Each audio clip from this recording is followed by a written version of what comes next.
माजी सभापती रामराजे नाईक निंबाळकर यांचे बंधू संजीवराजे नाईक निंबाळकर यांच्या फलटण इथल्या घरावर गोविंद डेअरीवर 2 दिवसांपूर्वी आयकर विभागाने छापा टाकला होता।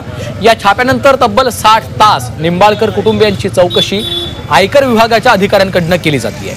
आज देखील आयकर विभागाच्या अधिकाऱ्यांकडून ही चौकशी सुरूच आहे आणि या चौकशीत निंबाळकर कुटुंबियांचे सर्व व्यवहार तपासले जात आहेत। या चौकशीमुळे मात्र कार्यकर्ते अस्वस्थ आहेत आणि या ठिकाणाचा आढावा घेतलेला आहे आमचे प्रतिनिधी तुषार तपासे यांनी। रामराजे नाईक निंबाळकर यांचे बंधू संजीवराजे नाईक निंबाळकर यांच्या घरावर तब्बल 3 दिवसांपूर्वी आयकर विभागाने छापा टाकला आणि आज 60 तास उलटले तरी ही तपासाची किंवा चौकशीची प्रक्रिया अजूनही सुरू आहे।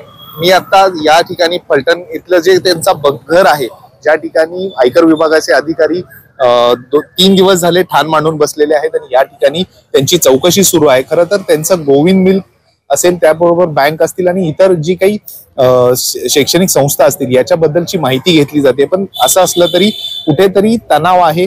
या गोष्टीमुळे कार्यकर्ते अस्वस्थ आहेत आणि या ठिकाणी 3 ते 4 दिवस झालं या ठिकाणी सर्व कार्यकर्ते येऊन थांबलेले आहेत। इथं सुद्धा सतरंजा टाकून अक्षरशः लोक इथं बसून आहेत, कारण काय आतमध्ये काय चाललंय हे त्यांनाही समजत नाहीये। मात्र सर्व कागदपत्रांची तपासणी आयकर विभागाच्या माध्यमातून केली जाते। जे कुटुंबीय सर्व आहेत त्यांच्या कागदपत्रांची किंवा त्यांची चौकशी केली जाते। एकूणच हा आज तरी ही प्रक्रिया पूर्ण होईल अशी अपेक्षा होती, मात्र अजून तरी तसे काही संकेत दिसत नाहीयेत।